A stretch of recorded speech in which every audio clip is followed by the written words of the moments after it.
Aujourd'hui, rejoignez-moi dans mes enquêtes pour faire la lumière sur les prémices très controversées du roman Da Vinci Code. Jésus-Christ et Marie-Madeleine ont-ils réellement eu un enfant? Leur descendance peut-elle être apparentée à l'ancienne lignée royale française qui avait pour nom les Mérovingiens? Pour faire la part de vérité parmi les mythes et les légendes qui alimentent l'extraordinaire roman de Dan Brown, je vais me lancer dans l'étude des chefs-d'œuvre de Léonard de Vinci. Partir explorer les grottes dans lesquelles ont été découverts les manuscrits de la Mer Morte et procéder à l'analyse ADN d'une reine mérovingienne. Mon objectif est de déterminer s'il est possible de retrouver des traces génétiques de Jésus-Christ et de Marie-Madeleine. À la recherche de la vérité, je ne reculerai devant rien. Je crois que la corde ne tiendra pas.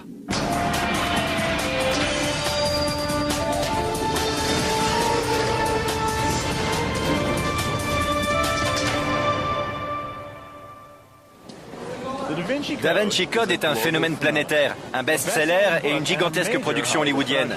L'une des facettes de cette histoire qui a captivé l'imagination du monde entier repose sur la théorie selon laquelle le Saint Graal ne serait pas une coupe présente dans la scène, mais une personne nommée Marie-Madeleine, et que Jésus aurait eu avec elle des descendants, peut-être encore vivants aujourd'hui. Je suis Josh Bernstein. Je suis ici en Europe pour essayer de faire la distinction entre vérité et fiction dans cette histoire envoûtante. Si une lignée remontant à Jésus-Christ existe réellement, je suis déterminé à faire appel à la science de la génétique pour la retrouver. Mais tout d'abord, il me faut replacer cette histoire fascinante dans son contexte. La scène d'ouverture de Da Vinci Code se déroule à Paris. Et c'est un bon point de départ pour démarrer mes recherches. Nous sommes au Louvre. C'est ici que débute Da Vinci Code, devant l'un des plus grands chefs-d'œuvre de Léonard de Vinci. Le musée est fermé aujourd'hui, mais j'ai organisé pour nous une petite visite privée. C'est Alice Jouve, une historienne de l'art, qui va me guider en ces lieux. Suivez-moi. Fantastique, une visite privée. Dans le roman Da Vinci Code, un conservateur du Louvre est assassiné dans cette galerie où sont conservés les plus célèbres tableaux du monde. C'est la première fois que je la vois. Les œuvres de Léonard de Vinci sont réputées pour la part de mystère qu'elles renferment. Magnifique. Mona Lisa, au sourire énigmatique, est sans doute son portrait le plus célèbre.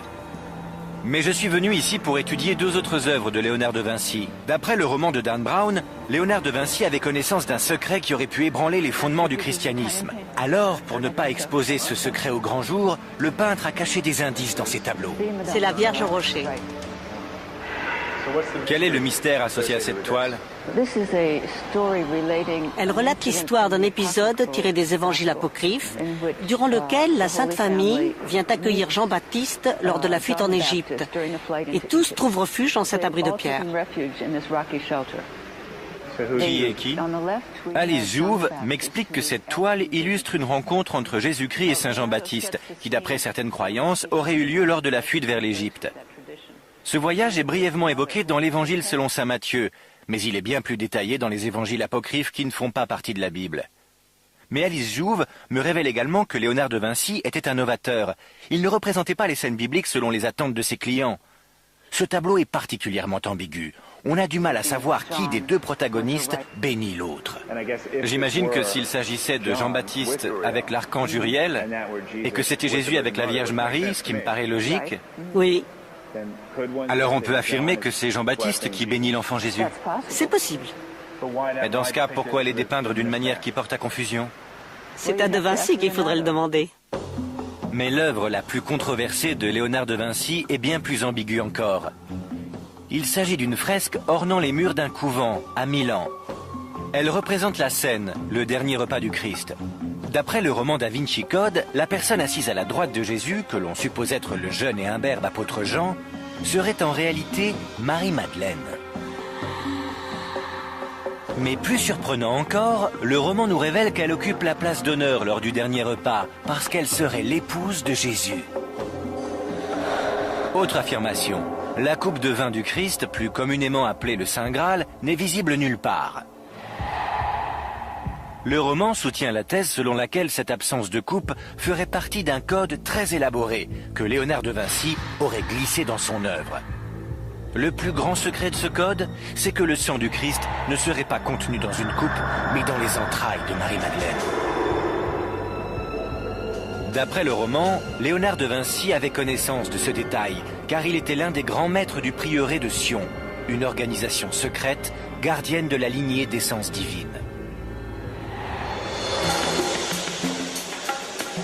Je veux en savoir plus sur les mystères qui entourent le prieuré de Sion.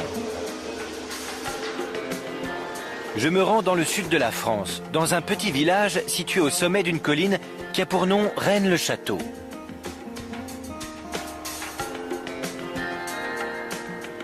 Les rumeurs prétendent que c'est ici que furent révélés pour la première fois les secrets du prieuré de Sion au XIXe siècle. L'homme qui a exposé l'affaire au grand jour, un certain Béranger Saunière. L'abbé Saunière était le curé de Rennes-le-Château. C'était un homme d'origine modeste, mais mystérieusement, du jour au lendemain, il se trouva en possession de beaucoup d'argent.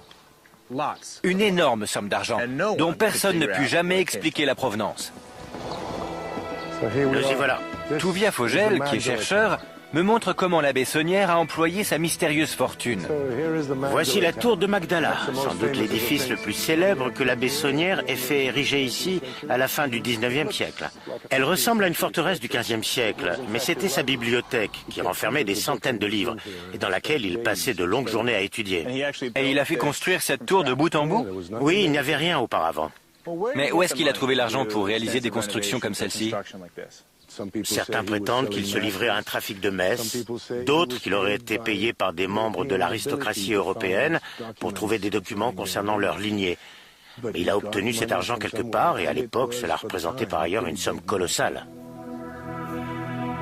Touvia Fogel me fait part d'une autre théorie selon laquelle la fortune de l'abbé Saunière pouvait provenir de pots de vin qui auraient été versés pour garder secrète sa connaissance de la lignée divine. Or, lorsque Saunière a dépensé sa fortune dans ses nombreux projets de construction, il est évident qu'une personne était omniprésente dans son esprit, Marie-Madeleine. C'est pas un peu curieux de faire construire une tour dédiée à une femme considérée comme une prostituée par l'Église? On trouve dans le sud de la France de nombreuses églises dédiées à Marie-Madeleine. C'est un culte très répandu dans cette région. Touvia m'explique que l'abbé Saunière ne s'est pas seulement contenté de dédier la tour à Marie-Madeleine, il a également donné son nom à l'église. Béranger Saunière aurait effectué tous ses travaux après avoir soi-disant découvert des documents cachés dans l'un des piliers de l'église. Apparemment, ces documents livreraient une histoire du christianisme radicalement différente et pour le moins choquante. Il fournirait également des détails concernant une lignée qui s'étendrait de Jésus-Christ à une dynastie royale française du 6e et 7e siècle, les Mérovingiens. Mais contrairement aux assertions formulées dans le roman Da Vinci Code, les Mérovingiens ont réellement existé. Il y a autre chose qui aurait été découvert ou caché dans cette église? Justement, on a procédé il y a 4 ans à un balayage radar. Et juste en dessous de la nef, au centre de l'église, le radar a détecté la présence d'une cavité. Il semblerait qu'un périmètre de 4 ou 5 mètres en partant de l'autel jusqu'à l'endroit où vous vous trouvez marquerait l'emplacement d'une crypte souterraine. Ce qui n'est pas étonnant en soi, sachant que près de la moitié des églises médiévales européennes en possèdent.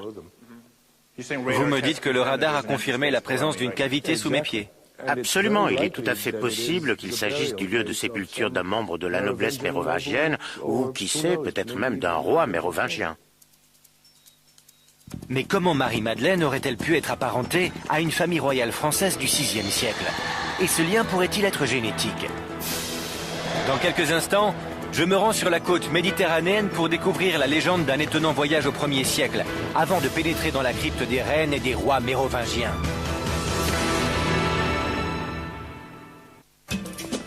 Ma quête pour découvrir la vérité qui se cache derrière l'histoire de Da Vinci Code m'a conduit dans le sud de la France. Le roman de Dan Brown nous fait part d'une révélation explosive. Jésus-Christ aurait épousé Marie-Madeleine et leur descendance serait apparentée à une famille royale française. Une histoire aussi extraordinaire peut-elle être vraie?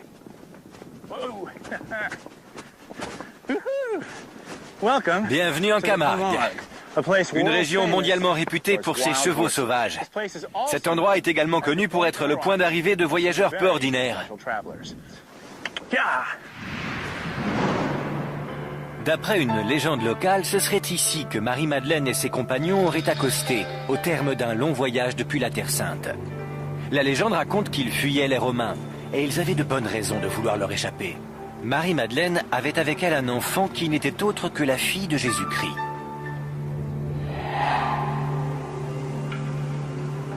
Située en centre-ville, cette église qui surplombe la commune de Sainte-Marie-de-la-Mer est dédiée à Marie-Madeleine et à sa compagne de voyage Marie-Salomé. Là, ce sont les deux Maries. L'écrivain Tim Wallace Murphy est ici pour me raconter les légendes qui entourent toujours cette église. Aujourd'hui, cette église est dédiée aux deux Maries? C'est ce que la plaque située à l'extérieur, ainsi que l'Église catholique, veulent bien nous laisser croire. Mais dans l'imagination populaire, et plus particulièrement au sein des communautés gitanes du monde entier, elle est dédiée à l'enfant Sarah, qui fait l'objet d'une fervente vénération dans la chapelle.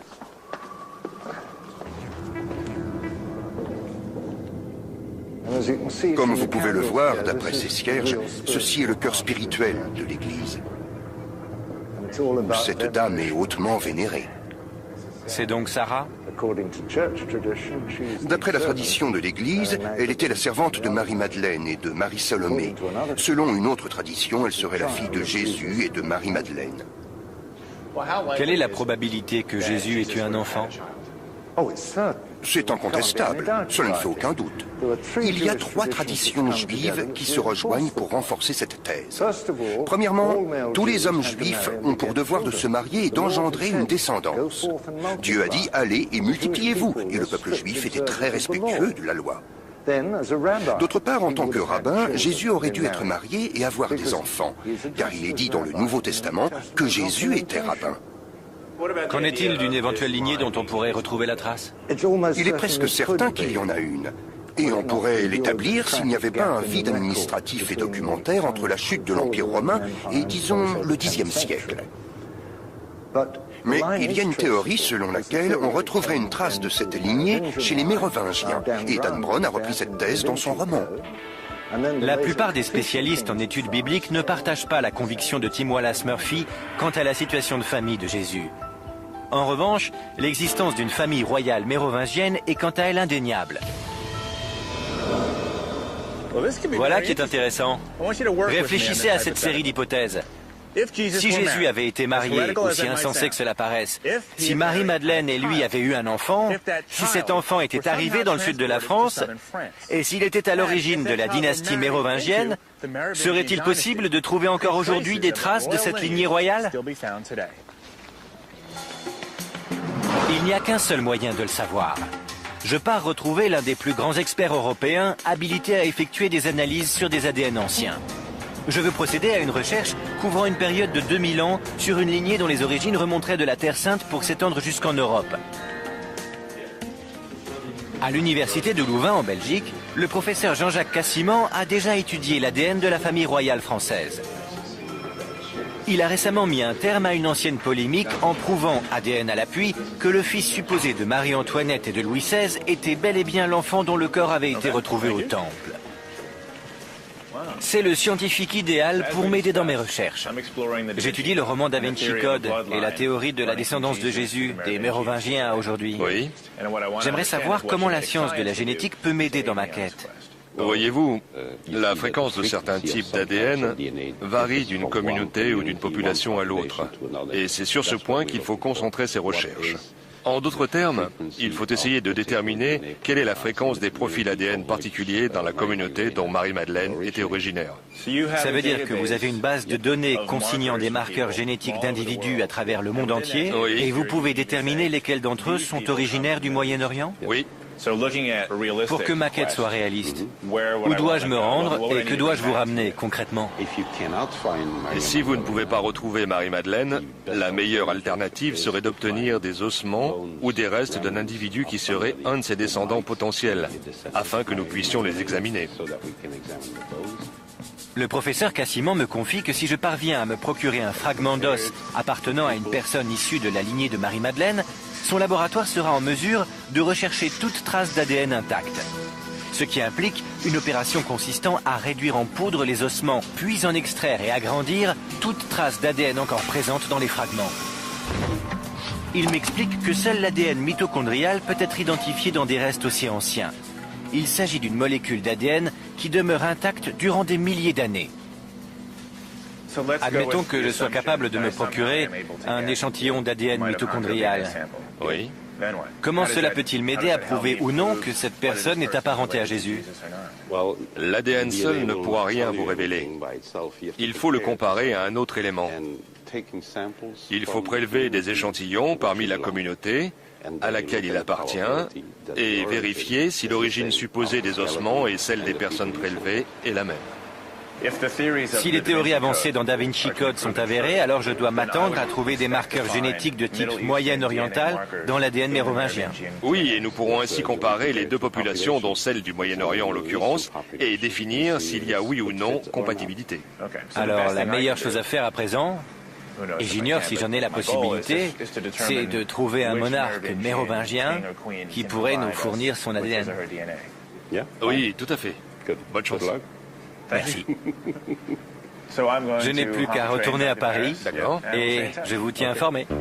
Très bien. Bonne chance. Merci. Un souverain mort depuis des siècles pourrait détenir la clé du grand mystère de Da Vinci Code.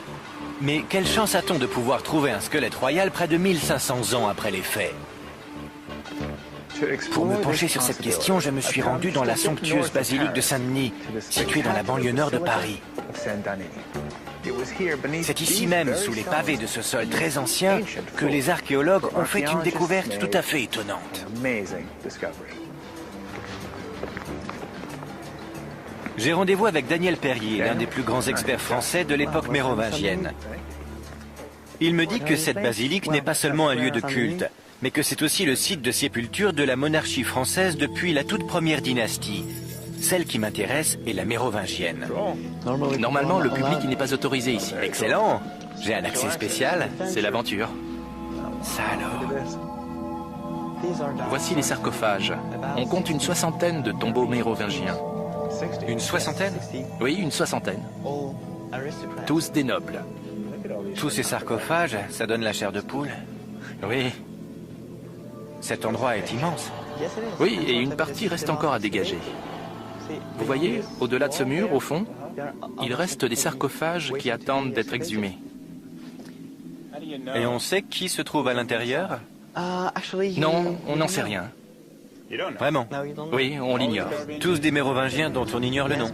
Oui, car il n'y a aucune inscription sur les couvercles.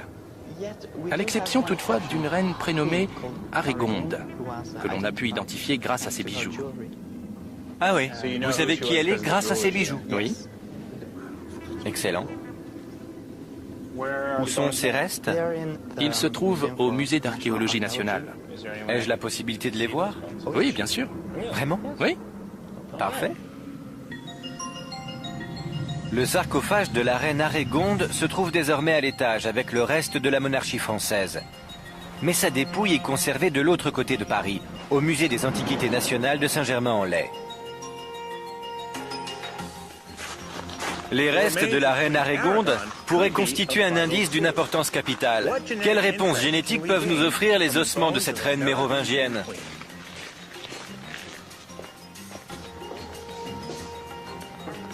Dans le laboratoire du musée des Antiquités nationales, Daniel Perrier s'apprête à me montrer les restes de la reine Arégonde. Formidable. C'est la seule reine mérovingienne formellement identifiée comme telle qui aurait été découverte à ce jour. Voici la reine Arégonde. Et vous m'avez dit qu'on savait qui elle était grâce à ses bijoux. Oui, nous savons que c'était la reine Arégonde grâce à cette bague. On peut encore y lire Aregondis Reginae, ce qui en latin signifie la reine Arégonde. Daniel Perrier me précise que nous avons une certaine connaissance de la reine Arégonde d'après des textes anciens. Elle était l'épouse du roi Clotaire Ier, et ils auraient vécu et régné au milieu du VIe siècle. C'est d'Arégonde que descend toute la famille royale mérovingienne. Le roman Da Vinci Code affirme que la lignée se serait étendue au-delà de la dynastie. Si tel est le cas, l'ADN d'Arégonde est un élément probant pour rechercher d'éventuelles traces d'ascendance moyenne-orientale. Est-ce qu'il y a déjà eu des tests ADN effectués sur cette dépouille? Non, hélas. Jusque-là, cela n'a pas été possible. Et si je vous en donnais la possibilité? Ce serait formidable. Alors, si je trouve un moyen d'effectuer une analyse ADN complète de cette personne, comment procéder? Qu'est-ce que je peux utiliser? Les analyses ADN impliquent la destruction de l'objet étudié. Alors, une dent... Je peux prendre une dent? Oui, merci. Une dent. Aucune analyse ADN n'a jamais été effectuée sur un monarque français d'une époque aussi ancienne. Nous sommes les premiers à avoir l'autorisation de le faire. C'est bien plus que de la science approfondie. C'est également un véritable privilège. D'après le généticien Jean-Jacques Cassiman, si la lignée de Jésus s'était mêlée à celle des Mérovingiens, alors les marqueurs génétiques de la reine Arégonde devraient indiquer une origine moyenne-orientale. Ce qu'il me reste à découvrir maintenant, c'est quelle communauté vivant encore aujourd'hui possède le profil ADN le plus proche de Jésus et Marie-Madeleine. L'esprit de Jésus-Christ était peut-être divin, mais son corps, lui, était humain. Alors je peux sans doute réussir à en savoir plus sur sa lignée en étudiant la communauté dont il était originaire. Il est temps de visiter son ancienne patrie, l'État d'Israël. Dans quelques instants, je retrouve la piste de la mystérieuse Marie-Madeleine et je descends un rappel dans des grottes très anciennes, à la recherche d'indices qui pourraient me livrer des informations sur ce que fut sa vie après la crucifixion. Je suis la piste du roman Da Vinci Code. J'ai besoin d'en savoir plus sur Jésus et Marie-Madeleine. Ont-ils véritablement eu un enfant ensemble? Est-ce que leur descendance existe toujours aujourd'hui? D'après la Bible, voici l'endroit où ils auraient tous les deux été vus vivants pour la dernière fois. Jérusalem. J'ai obtenu l'aide de Kent Dobson, un spécialiste des études bibliques. Il est ici en Israël pour étudier la première église chrétienne et l'archéologie biblique. Kent me révèle que la tombe du jardin est la fameuse et dernière demeure où aurait reposé le corps de Jésus. Beaucoup croient que c'est ici que Jésus a ressuscité. À la fin du 19e siècle, un protestant nommé Charles Gordon serait venu ici et aurait identifié la tombe de Jésus en tant que telle. Allons la découvrir. D'accord.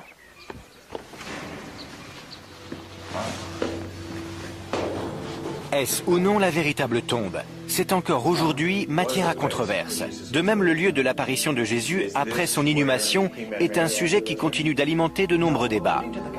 Mais ce que nul ne remet en doute, ce sont les récits des évangiles à propos du premier témoin qui aurait aperçu le Christ ressuscité. Il s'agissait de Marie-Madeleine. À présent, racontez-moi en détail ce qui s'est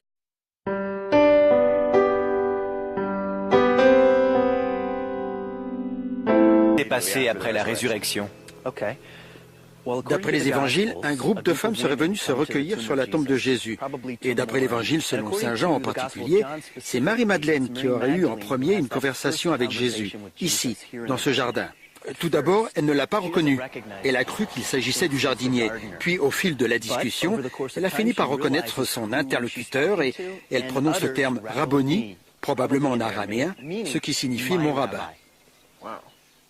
Quelle portée cela peut-il avoir si le fait que la première à voir le Christ ressuscité était une femme, et surtout que cette femme en question était Marie-Madeleine?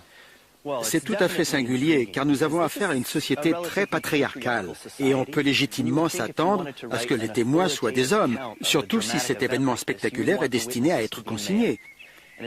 Or, dans ce cas présent, ce sont des femmes. Elles sont ensuite allées trouver les disciples pour leur raconter ce qu'elles ont vu, mais ils ont refusé de les croire. Pourrait-il s'agir de ce que Dan Brown appelle le féminin sacré, à savoir l'importance des femmes dans cette culture? Il apparaît que les évangiles élèvent la position des femmes au rang de disciples de Jésus, leur donnant ainsi une voix et une place importante. Et si Jésus avait eu effectivement des femmes disciples, cela aurait fait de lui un personnage d'autant plus révolutionnaire que les rabbins n'ont pas pour coutume d'avoir des femmes disciples. Il est surprenant qu'à une époque où la société était totalement dominée par les hommes, cet épisode crucial de l'histoire chrétienne ait été le fait d'un témoin féminin. Mais plus étonnant encore, ce fut la dernière fois qu'on entendit parler de Marie-Madeleine dans la Bible autorisée. Au fil des âges, de nombreuses légendes livrent des versions différentes de ce qu'il advint de Marie-Madeleine après la crucifixion. Selon l'une d'entre elles, Joseph d'Arimathie, le gardien de la tombe du jardin, conduisit discrètement Marie-Madeleine hors d'Israël après la mort de Jésus. Il craignait que les autorités qui avaient condamné Jésus à mort ne s'en prennent à toute personne proche de son entourage, et plus particulièrement à celle dont on disait qu'elle était son épouse, Marie-Madeleine. C'est cette version des événements qui est décrite dans le roman Da Vinci Code.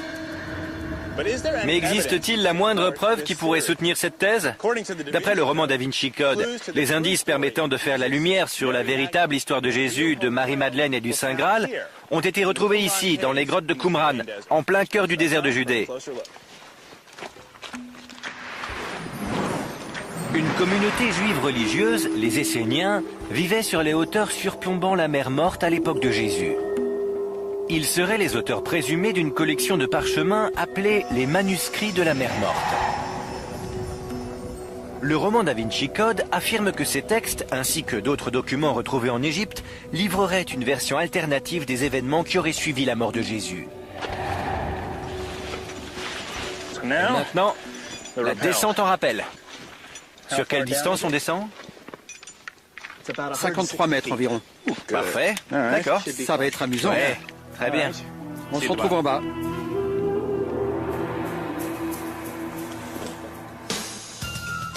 Il semblerait que les Esséniens aient tenu à conserver leurs écrits et leur version de l'histoire dans un endroit totalement inaccessible à leurs ennemis romains.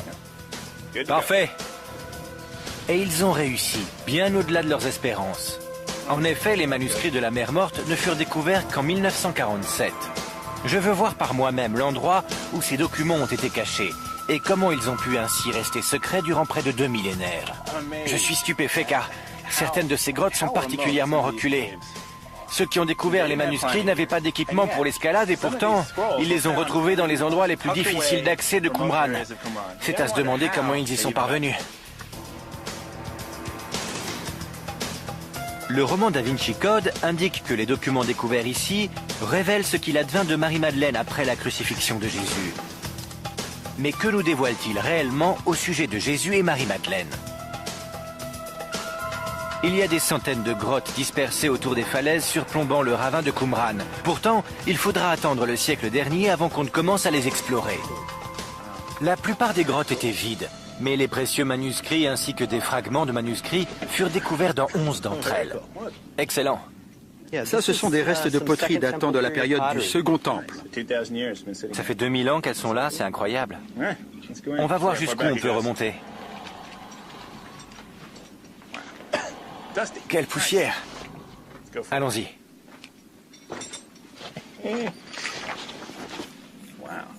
Ces grottes ont l'air profondes. Ce sont des chauves-souris? Oui, vous les voyez? Elles se reposent tranquillement. Ouais. Pourquoi le plafond est noir? C'est probablement à cause des bergers bédouins. Parfois, ils viennent passer la nuit ici et ils allument un feu. À vrai dire, c'est comme cela qu'ont été découverts les manuscrits de la mer Morte. Un berger bédouin a lancé une pierre dans une grotte et il a entendu un bruit de poterie brisée.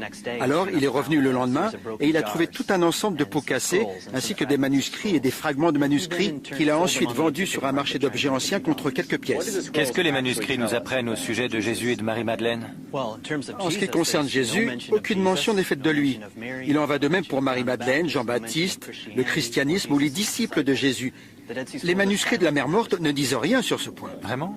Aucune mention n'est faite de Jésus ou de Marie-Madeleine dans ces textes? Aucune. Aucun élément de théorie alternative ou concernant sa lignée ou une éventuelle relation entre Jésus et Marie-Madeleine? Rien. C'est le vide absolu. C'est formidable de visiter l'endroit où ont été découverts les célèbres manuscrits de la mer Morte, mais pour moi c'est l'impasse. Ce passage du roman Da Vinci Code relève donc de la pure fiction. D'après Kent Dobson, les manuscrits de la mer Morte ne font aucune mention de Jésus ou de toute autre théorie parallèle relative au Saint Graal.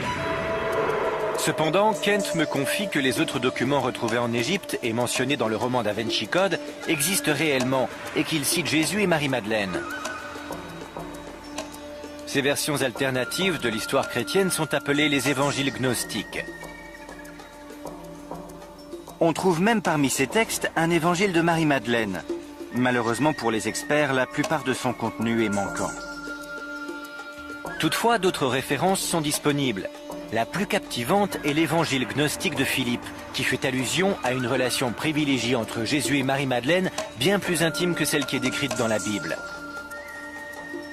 Un des passages mentionne que Jésus embrassait fréquemment Marie-Madeleine sur... Mais il y a un trou dans le manuscrit, et donc on ignore où il l'embrassait. Cela attise ma curiosité, et je suis déterminé à en savoir plus sur Jésus, Marie-Madeleine, ainsi que la communauté dans laquelle il vivait. Dans quelques instants, je pars explorer les vestiges d'une ville que Jésus et Marie-Madeleine auraient bien connue.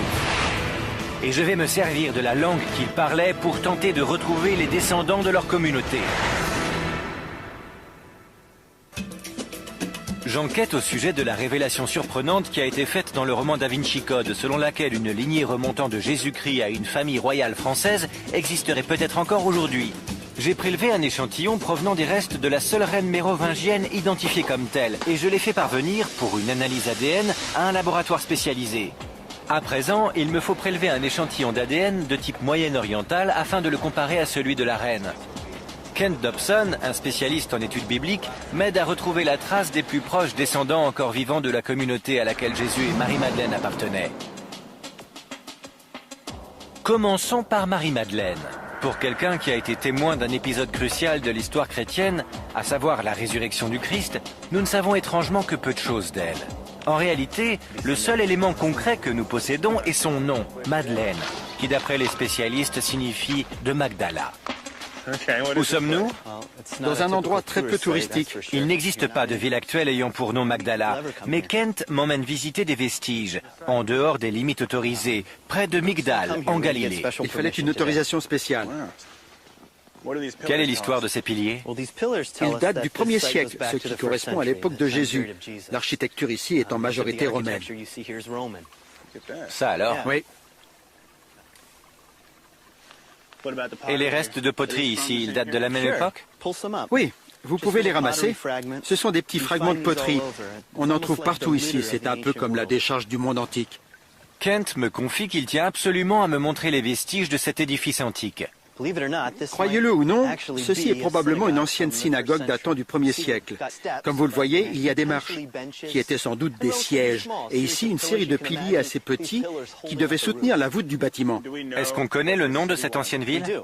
Oui, ou du moins, on suppose qu'il s'agit du village de Magdala. Magdala. Cet endroit est tout ce qu'il reste de la ville de Magdala. Bien qu'on ne sache que peu de choses au sujet de Marie-Madeleine, on suppose qu'il s'agissait de son village. Et il ne fait aucun doute que Jésus a vécu quelque part dans cette même région. Presque tous les spécialistes sont unanimes sur le fait que Jésus a vécu ici, en Galilée. Si cet endroit était effectivement une synagogue, et sachant que Jésus allait de village en village pour prêcher dans les synagogues, on peut imaginer qu'il soit venu ici. En suivant Jésus comme fil conducteur à travers cette lignée, qu'est-ce que vous pouvez me dire au sujet de sa communauté? La synagogue tenait une place prépondérante dans la vie du peuple juif. C'était leur lieu de culte et de rassemblement. Même si Jésus parlait hébreu au sein de la synagogue, la langue dans laquelle il s'adressait à Marie-Madeleine était vraisemblablement l'araméen. Est-ce qu'on peut avoir un aperçu de la culture de Jésus à travers sa langue? La langue, c'est la culture. Si on veut comprendre les fondements d'une culture, il faut aussi s'intéresser à sa langue. L'arabe est devenu la langue dominante au Moyen-Orient. Mais il y a 2000 ans, c'était l'araméen. Cette langue est l'héritage du premier grand empire mondial, les Assyriens. Aujourd'hui, l'araméen a presque totalement disparu. Or, Kent me révèle que l'une des plus anciennes communautés chrétiennes, l'église syriaque orthodoxe, continue d'utiliser l'araméen comme langue officielle. La langue va peut-être pouvoir nous conduire au lien génétique le plus proche de Jésus. Nous savons désormais que Jésus et Marie-Madeleine appartenaient à une communauté originaire de cette région, sur les rives du lac de Galilée. Le problème, c'est qu'il s'est écoulé plus de 2000 ans depuis que Jésus a pour la dernière fois marché le long de ces rives. Et la communauté qui vivait ici s'est dispersée. Mais si la langue est un moyen de remonter jusqu'à cette communauté, alors l'araméen est ma prochaine visite. C'est une piste qui me ramène à Jérusalem, où je vais tenter de retrouver le peuple qui parle encore araméen. Bienvenue au marché de la vieille ville, où tout est à vendre et où tous les prix sont négociables. Mais c'est pour la religion et non pour ses commerces que Jérusalem est célèbre. C'est une ville sacrée pour les 3 principales religions mondiales et elle compte d'innombrables communautés spirituelles. L'une d'entre elles est au centre de mes recherches. L'église syriaque orthodoxe continue d'utiliser l'araméen à travers sa liturgie et dans la vie courante. Le monastère syriaque de Saint-Marc est caché dans les petites ruelles étroites de la vieille ville. J'ai pris rendez-vous avec l'archevêque. Alors que nous pénétrons dans l'édifice, l'archevêque me révèle que l'histoire de l'église syriaque orthodoxe remonte au tout début de l'ère chrétienne. C'était la maison de Marc. Les membres de cette communauté religieuse croient que Marc, qui était l'un des disciples de Jésus, a vécu ici et que c'est également entre ces murs que s'est déroulée la scène. Tous les écrits à l'intérieur de cette église sont en araméen, y compris leur Bible. On lit de droite à gauche? Comme l'hébreu et l'arabe. C'est une sorte de croisement entre les deux, on dirait. Pourriez-vous me lire un passage en araméen? Oui. L'archevêque propose de me réciter le Notre Père en araméen.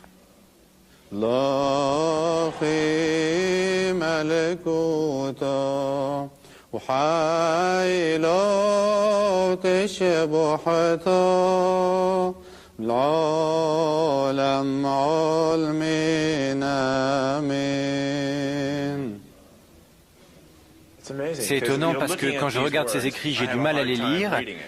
Oui, par contre, quand je vous entends, je comprends. Je parle hébreu et j'ai compris environ 15% de ce que vous avez dit. Il y a des similitudes entre les deux langues. C'est très proche. À vous entendre, oui, mais quand je regarde ces écrits, Ce n'est pas facile à lire.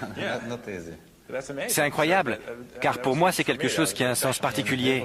En hébreu, on dit Todaraba. Ce qui veut dire merci beaucoup. Et en araméen, Taodirabo. C'est très proche. Et comment dites-vous shalom? Shlomo. Shlomo pour Shalom. D'accord. C'est très proche. On est frères alors? Oui, on est frères. Cette église est manifestement très ancienne, mais ce qui m'intéresse, c'est le lien direct que ce peuple prétend avoir avec Jésus-Christ. Cette communauté qui continue de parler et de prier en araméen est convaincue que les liens qui unissent leurs familles remontent jusqu'à Jésus-Christ? Oui, c'est ce que nous croyons. C'est votre croyance. Parce que nombreux sont ceux qui prétendent avoir une relation particulière avec Jésus à travers la foi, mais ils ne revendiquent pas pour autant un lien génétique. Naturellement. Pour vous, ça paraît évident, mais pour moi, c'est tout à fait extraordinaire. On en est fiers. L'archevêque considère que les membres de l'église syriaque ne sont pas seulement des disciples de Jésus, ce sont aussi ses descendants. Si tel est le cas, ce sont sans doute les êtres les plus proches de la lignée de Jésus que je serai amené à rencontrer. Nous sommes issus de la même famille, du même groupe génétique et spirituel que notre Seigneur. Je voudrais vous poser une question qui risque de vous paraître étrange. Allez-y. Vous seriez d'accord pour que je fasse procéder à des analyses ADN sur des membres de votre communauté? Bien sûr. Je vais seulement prélever un peu de salive sur un bâtonnet. Vous avez mon accord. C'est totalement indolore. Ces échantillons d'ADN seront ajoutés à la base de données des groupes génétiques du Moyen-Orient dont le professeur Cassiman m'a parlé. Mais pour corroborer la thèse d'une lignée d'essence divine soutenue dans le roman Da Vinci Code, encore faut-il que la reine Arégonde possède un marqueur génétique du groupe moyen-oriental. La grande question est quel verdict va-t-elle livrer? C'est fait. Merci. J'ai vu des chefs-d'œuvre artistiques majeurs, enquêter sur des sociétés secrètes et prélever des échantillons d'ADN royal. Il ne me reste plus désormais qu'à ramener ces prélèvements en Europe afin de rassembler toutes les pièces du puzzle. Dans quelques instants, j'apprends la vérité à propos de certains documents ayant servi de base au Da Vinci Code. Et je fais appel à la science de la génétique pour découvrir s'il existe éventuellement une lignée remontant à Jésus et Marie-Madeleine qui existerait encore aujourd'hui. J'ai suivi la piste des énigmes de Da Vinci Code, essayant de faire la part entre réalité et fiction. J'ai voyagé à travers l'Europe et le Moyen-Orient à la recherche de preuves sur l'existence d'une lignée apparentant Jésus-Christ à une dynastie royale française. J'ai réussi à mettre la main sur les ossements d'une reine vieux de 1400 ans. Et je suis parti en quête d'un éventuel ADN identique parmi l'une des plus anciennes communautés chrétiennes au monde. L'analyse des échantillons d'ADN prend un certain temps. Aussi, je vais en profiter pour enquêter sur un dernier mystère en attendant les résultats. D'après le roman Da Vinci Code, une société secrète ayant pour nom le prieuré de Sion serait la gardienne du secret de la lignée divine. La seule preuve de l'existence de cette organisation secrète est une liste de ses membres. Elle fait partie d'une collection de documents appelés les dossiers secrets. Que signifient exactement ces documents ? Je me trouve actuellement à la Bibliothèque nationale de France où je viens d'obtenir l'autorisation spéciale de les consulter. Allons les découvrir ensemble. Les dossiers secrets ont soulevé un vif émoi lorsqu'ils ont pour la première fois été rendus publics, en 1975. Ils ont servi d'inspiration à plusieurs romans, dont Da Vinci Code. Ils sont désormais conservés dans les coffres de la bibliothèque. Mais Alice Jouve a organisé pour moi une consultation spéciale sur support microfiche. Ce sont les fameux dossiers secrets. Tout à fait. D'où proviennent-ils? Ils ont été déposés à la Bibliothèque nationale en 1967. C'est très intéressant. Puis-je voir de quoi il parle? Bien sûr, il s'agit d'un ensemble de coupures de presse, de documents, de lettres et de cartes. Il y a également un arbre généalogique de la dynastie mérovingienne qui montre notamment le roi Dagobert II. Oui, ce nom m'est familier. C'était un roi mérovingien qui a été assassiné en 679. Je vois. Alice Jouve m'indique que l'une des ramifications de l'arbre généalogique mérovingien s'étend jusqu'au XXe siècle. C'est donc la base du Da Vinci Code. Oui, mais c'est une mystification.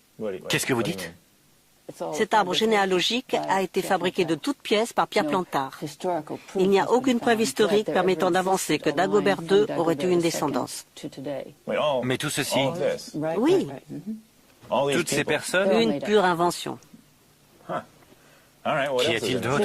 On y trouve également un autre document très intéressant, une liste des grands maîtres du prieuré de Sion. Et là, vous remarquerez le nom de Léonard de Vinci. Ah oui, Léonard de Vinci, 1510-1519. Alors une partie de l'histoire au moins serait vraie. Non, rien n'est vrai, car la création du prieuré de Sion date de 1956. Quoi? 1956? 1956. Et cette liste est l'œuvre du même auteur que l'arbre généalogique? Absolument. Si j'ai bien compris, ces deux éléments ne sont que des mensonges. Oui. Pierre Plantard, l'homme qui est à l'origine des dossiers secrets, a finalement avoué sous serment en 1993 qu'il avait inventé de toutes pièces ces documents. Les preuves écrites de la supposée lignée divine mise en évidence dans le roman Da Vinci Code seraient apparemment une invention datant du XXe siècle.